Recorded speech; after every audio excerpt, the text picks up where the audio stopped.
बिस्मिल्लाहिर्रहमानिर्रहीम। जी बेटा, अब हम डिस्कस करेंगे चैप्टर नंबर 3 जो है इसके शार्ट क्वेश्चंस के बारे में। तो पहला शार्ट क्वेश्चन जो हम यहाँ पर डिस्कस करेंगे वो हम 4 वाले से शुरू करेंगे। जो शार्ट क्वेश्चन नंबर 2 और शार्ट क्वेश्चन नंबर 3 है ये हम ऑलरेडी सारे लेक्चर्स के अंदर डिस्कस कर चुके हैं, तो इनकी मैं बात नहीं करूंगा। जैसे inertia, momentum force, force of friction, centripetal force, mass and weight, action and reaction, sliding friction, rolling friction, ये सारी बातें हम ऑलरेडी 1 बाय 1 करके डिस्कशन कर चुके हैं, क्योंकि यहाँ पे सिर्फ इनकी डेफिनेशंस के बारे में पूछा गया है। तो ये आप यहीं से तैयार करें। अब यहाँ पर हम शार्ट क्वेश्चन जो करने हैं, जो यहाँ पर शार्ट क्वेश्चन लिखे गए हैं, मैं उनके बेसिक कंसेप्ट आपको प्रोवाइड करूँगा और आपने उनको याद करना है और अपनी वर्डिंग में आपने उनको आंसर करना है। तो पहला क्वेश्चन है, what is the law of inertia. तो लॉ ऑफ इनर्शिया जो है ये बेसिकली न्यूटन फर्स्ट लॉ जो है उसको पूछा गया है। तो आपने इसके आंसर में फर्स्ट लॉ ऑफ मोशन जो है उसे एक्सप्लेन कर देना है। तो न्यूटन फर्स्ट लॉ जो है ये हमारे पास आंसर है क्वेश्चन नंबर 4 का, what is law of inertia. यानी कि जब तक किसी भी जिस्म पे कोई बैरूनी फोर्स अमल नहीं की जाती उतनी देर तक वो जिस्म जो है अपनी रेस्ट की हालत में रहता है या मोशन की हालत में रहता है। तो न्यूटन का पहला कानून सिंपली आपने यहाँ पे लिखना है। क्वेश्चन नंबर उसके बाद आ जाता है हमारे पास 5, why is it dangerous to travel on the roof of a bus. Bus के ऊपर यानी बस की जो छत है उसके ऊपर चलती हुई बस में ट्रैवल करना जो है वो ख़तरनाक क्यों है, क्या वजह है कि हमारे लिए वो ख़तरा साबित हो सकता है। उसकी वजह यह है कि जब हम बस की छत के ऊपर बैठ के सफ़र करते हैं तो हम जानते हैं कि जैसे ही बस टर्न करेगी, टर्न करने की वजह से अगर उसने टर्न लिया है लेफ़्ट साइड को टर्न लिया है तो पैसेंजर जो बैठे होते हैं वो राइट साइड को गिरते हैं ड्यू टू इनर्शिया। तो इसी वजह से उसकी रूफ के ऊपर बैठ के सफ़र करना ख़तरनाक साबित होता है, क्योंकि जब वो टर्न करेगी, take sharp turn, passenger will fall in outward direction, तो जो मुसाफिर होंगे वो बाहर की तरफ गिरेंगे। क्यों, किस वजह से वो गिर जाएंगे? इनर्शिया की वजह से। तो सिंपल आपने यही लिखना है कि इनर्शिया की वजह से बॉडी जो है जब बस टर्न करेगी तो उसकी मुखालिफ डायरेक्शन में गिर सकती है, इसलिए ये हमारे लिए ख़तरनाक साबित हो सकता है। उसके बाद है question number 6। Question number 6, why does passenger move outward when a बस टेक अ टर्न। तो यही क्वेश्चन नंबर जो 5 है और जो क्वेश्चन नंबर 6 है ये तकरीबन सेम ही क्वेश्चन का आंसर है। तो क्वेश्चन नंबर 5 में ही मैंने 6 का आंसर भी आपको बता दिया कि पैसेंजर जो है आउटवर्ड डायरेक्शन में क्यों गिरते हैं, इनर्शिया की वजह से। जिस्म चाहता है कि जिस तरफ बॉडी जा रही है उसी तरफ जाता रहे, लेकिन क्योंकि इनर्शिया एक प्रॉपर्टी है जो स्टेट को जब ऑपोजिट किया जाता है, स्टेट को चेंज करने की कोशिश की जाती है, तो इनर्शिया उस ऑपोजिशन की मुखालफत करता है। इस वजह से अगर बस ये सीधी जा रही है और इस तरफ टर्न करती है तो बॉडी सीधी जाना चाहती है, लेकिन क्योंकि उसने टर्न ले लिया अब इसकी मुखालफत करेगी, तो मुखालफत की वजह से वो इसके ऑपोजिट डायरेक्शन में गिर जाएगी। तो इसका सिंपल आपने आंसर लिखना है ड्यू टू इनर्शिया। इनर्शिया की वजह से ऐसा होता है। How can you relate a force with the change of momentum of a body. तो यहाँ पर आपने ये साबित करना है, ये हमने ऑलरेडी लेक्चर में डिस्कस किया है कि F is equal to delta P over T। ये हमने बाकायदा इसका वीडियो जो है वो बनाई है, बाकायदा इसका लेक्चर रिकॉर्ड किया है। तो आपने ये वो वीडियो वो लेक्चर जो है वो डिस्कस करना है जिसमें हमने लिखा है prove F is equal to delta P over T या change rate of change of momentum is equal to applied force. उसके बाद है जी, what will be the tension in a rope that is pulled from its end by 2 opposite forces 100 newton each. इस तरह से हमारे पास एक रस्सी है, दोनों साइडों से फोर्स लगा के 100 न्यूटन की उसको खींचा जा रहा है। बताएं कि रस्सी में कितनी टेंशन होगी।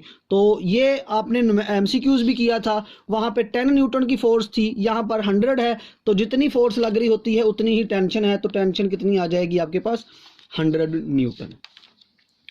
Question number 9, action and reaction are always equal and opposite. Then how does a body move. अब हम जानते हैं कि एक्शन और reaction equal but in opposite direction, लेकिन उसके बावजूद बॉडी जो है वो मूव कर जाती है। उसकी क्या वजह है? उसकी सिंपल सी वजह यह है कि जब हम ये बात करते हैं कि एक्शन अप्लाई हो रहा है और रिएक्शन अप्लाई हो रहा है, एक्शन एक बॉडी करती है और रिएक्शन दूसरी बॉडी करती है। चूंकि एक्शन और रिएक्शन दो ऑपोजिट बॉडी पे हो रहा है, दो डिफरेंट बॉडी पे हो रहा होता है, इस वजह से वो दोनों एक्शन और रिएक्शन की फोर्सेस एक दूसरे को कैंसिल नहीं करती, जिस वजह से जिस्म जो है आसानी से मूव कर सकता है। तो सिंपल आपने इसका आंसर करना है, action and reaction always on different body. इसका इतना ही आंसर आपके लिए काफ़ी है। Question number 10, a horse pulls a cart, if the action and reaction are equal and opposite then how does the cart move. Same वही question, क्योंकि action जो है वो एक जिस्म पे हो रहा है और रिएक्शन दूसरे पे हो रहा है, जिस वजह से फोर्सेस कैंसिल नहीं करती, तो सिंपली वो एक दूसरे को कैंसिल ना करने की वजह से बॉडी जो है वो मूव कर सकती है। तो यहाँ पर मैंने सिंपल इसका हिंट लिखा है, as the horse pull the cart the action on earth. तो जैसे ही घोड़ा जो है कार्ट को खींचता है तो एक्शन ज़मीन पर होता है, और रिएक्शन किस पे हो रहा है? कार्ट पे। और कौन कर रहा है? ज़मीन। तो एक्शन और रिएक्शन डिफरेंट बॉडी पे है, जिस वजह से वो एक दूसरे को कैंसिल नहीं करते, तो हमारे पास जिस्म जो है वो इजीली मूव कर सकता है। उसके बाद बात आ जाती है हमारे पास next question, what is the law of conservation of momentum. Momentum का कंजर्वेशन का कानून क्या है? मोमेंटम का कंजर्वेशन का कानून है फॉर आइसोलेटेड सिस्टम। किसी भी आइसोलेटेड सिस्टम के लिए मोमेंटम बिफोर कुलयन यानी टकराने से पहले का मोमेंटम और टकराने के बाद का मोमेंटम दोनों हमेशा आपस में बराबर रहते हैं, वो चेंज नहीं होते। तो P I is equal to P F, momentum before collision is equal to momentum after collision. तो इसी को हम नाम देते हैं फॉर आइसोलेटेड सिस्टम के लिए law of conservation of momentum, या हम इसे ये भी कह सकते हैं total momentum of any isolated system remain constant, यानी किसी भी आइसोलेटेड सिस्टम का जो मोमेंटम होगा वो हमेशा कंजर्व होगा, वो तब्दील नहीं होगा। नेक्स्ट क्वेश्चन है हमारे पास question number 12, why is the law of conservation of momentum important. Conservation का जो कानून है वो इम्पोर्टेंट क्यों है, अहम क्यों है?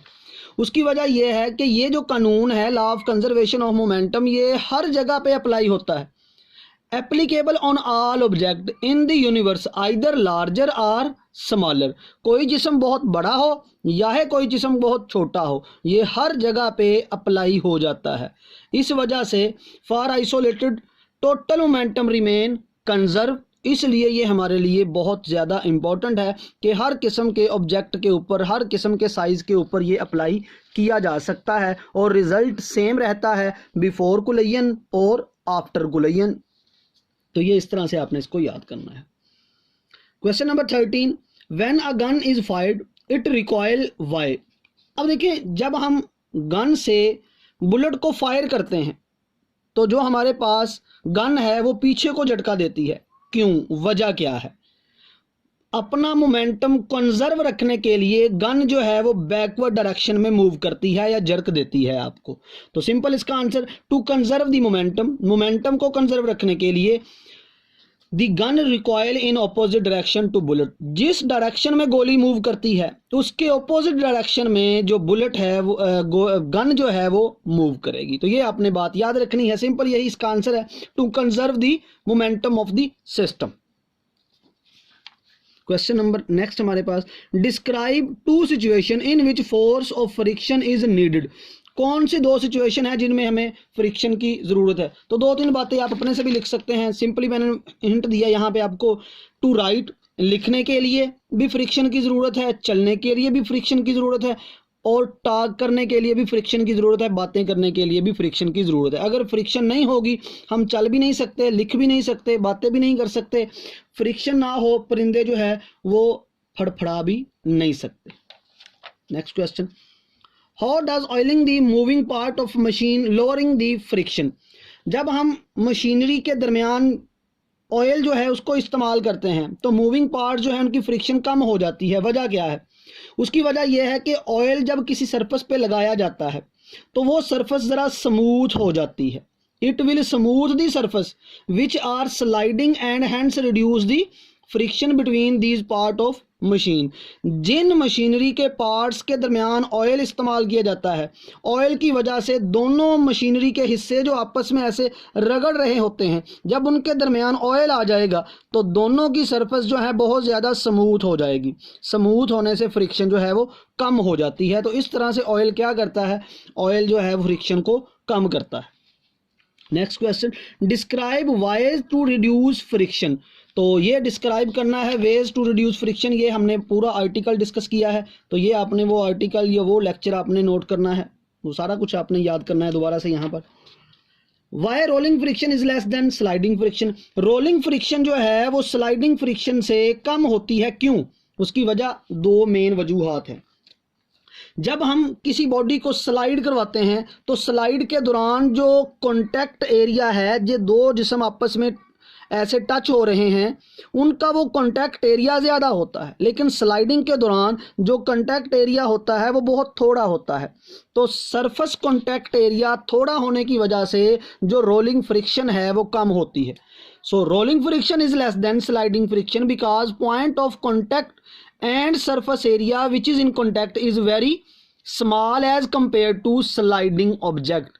जब ऑब्जेक्ट स्लाइड करते हैं उस वक्त वो आपस में जो ऐसे कॉन्टैक्ट में होते हैं उनका एरिया ज़्यादा होता है, लेकिन जब कोई जिस्म रोल करता है तो उस वक्त उसका कॉन्टैक्ट सरफेस एरिया जो एक दूसरे से कॉन्टैक्ट हो रहे हैं वो कम होता है, इसलिए वहाँ पर रोलिंग फ्रिक्शन जो है वो कम हो जाती है as compare to sliding friction. उसके बाद हमारे पास नेक्स्ट क्वेश्चन है जी, question number 18, what do you know about the following. ये मुख्तलिफ टर्म्स दी गई हैं और ये सारी टर्म्स जो हैं हम पिछले आर्टिकल में, पिछले लेक्चर्स में डिस्कस कर चुके हैं, तो आपने दोबारा से वही वीडियोस जो हैं उनको देखना है।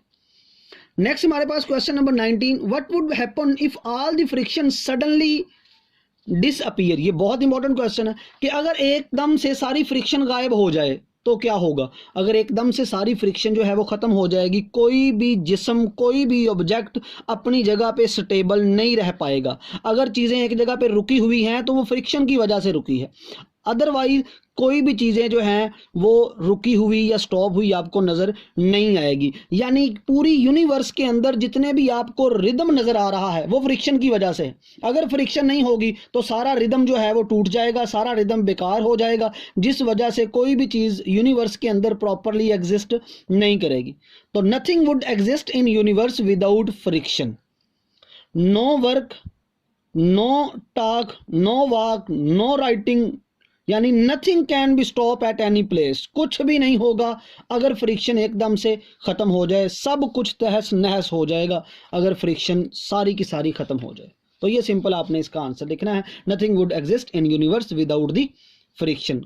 हम वॉक नहीं कर सकते, टॉक नहीं कर सकते, राइट नहीं कर सकते, एटसेट्रा।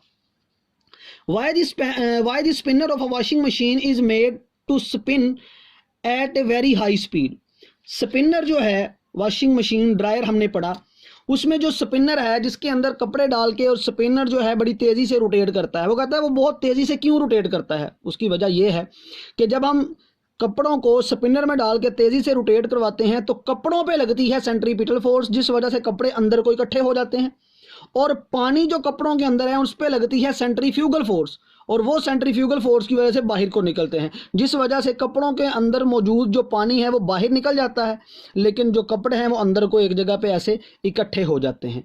तो मतलब कपड़ों पे सेंट्रीपिटल फोर्स लग रही होती है, और पानी के जो ड्रॉप हैं कपड़ों के अंदर और जो पानी बाहर निकल रहा है वहाँ पे सेंट्रीपिटल फोर्स नहीं लग रही होती। वो लैक ऑफ सेंट्रीपिटल फोर्स होने की वजह से या सेंट्रीफ्यूगल फोर्स की वजह से पानी जो है वो वहाँ से बाहर आ जाता है।